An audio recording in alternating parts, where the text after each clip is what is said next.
अमित शाह का बड़ा बयान, कहा आतंकियों और पत्थरबाजों के परिजनों को नहीं मिलेगी सरकारी नौकरी। केंद्रीय गृह मंत्री अमित शाह ने सख्त संदेश देते हुए कहा कि जम्मू कश्मीर में किसी भी आतंकवादी और पत्थरबाज के परिवार के किसी भी सदस्य को सरकारी नौकरी नहीं मिलेगी। शाह ने ये भी कहा कि नरेंद्र मोदी सरकार ने न केवल आतंकवादियों को निशाना बनाया है, बल्कि आतंकी पारिस्थितिकी तंत्र को भी खत्म कर दिया है।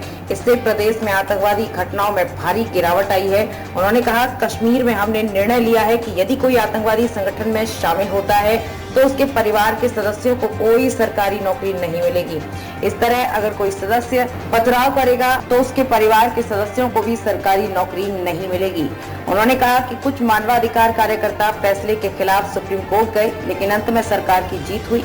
गृह मंत्री ने कहा कि अगर किसी परिवार का कोई व्यक्ति आगे आता है और अधिकारियों को सूचित करता है कि उसका करीबी रिश्तेदार आतंकवादी संगठन में शामिल हो गया है तो ऐसे परिवार को राहत दी जाएगी। शाह ने कहा, पहले कश्मीर में किसी आतंकवादी के मारे जाने पर अंतिम संस्कार के समय जुलूस निकाला जाता था। उन्होंने कहा, हमने इस प्रवृत्ति को रोक दिया है। हमने ये सुनिश्चित किया है कि आतंकवादी को सभी धार्मिक औपचारिकताओं के साथ दफनाया जाए, लेकिन एक अलग जगह पर। गृह मंत्री ने कहा कि जब कोई आतंकवादी सुरक्षा बलों से घिरा होता है तो सबसे पहले उसे आत्मसमर्पण करने का मौका दिया जाता है। शाह ने कहा, हम उसकी मां या पत्नी जैसे परिवार करीबी सदस्यों को बुलाया जाता है, उनसे आतंकवादी से आत्मसमर्पण करने की अपील करने के लिए कहा जाता है। अगर वो यानी कि आतंकवादी नहीं मानता है तो अगली कार्रवाई की जाती है।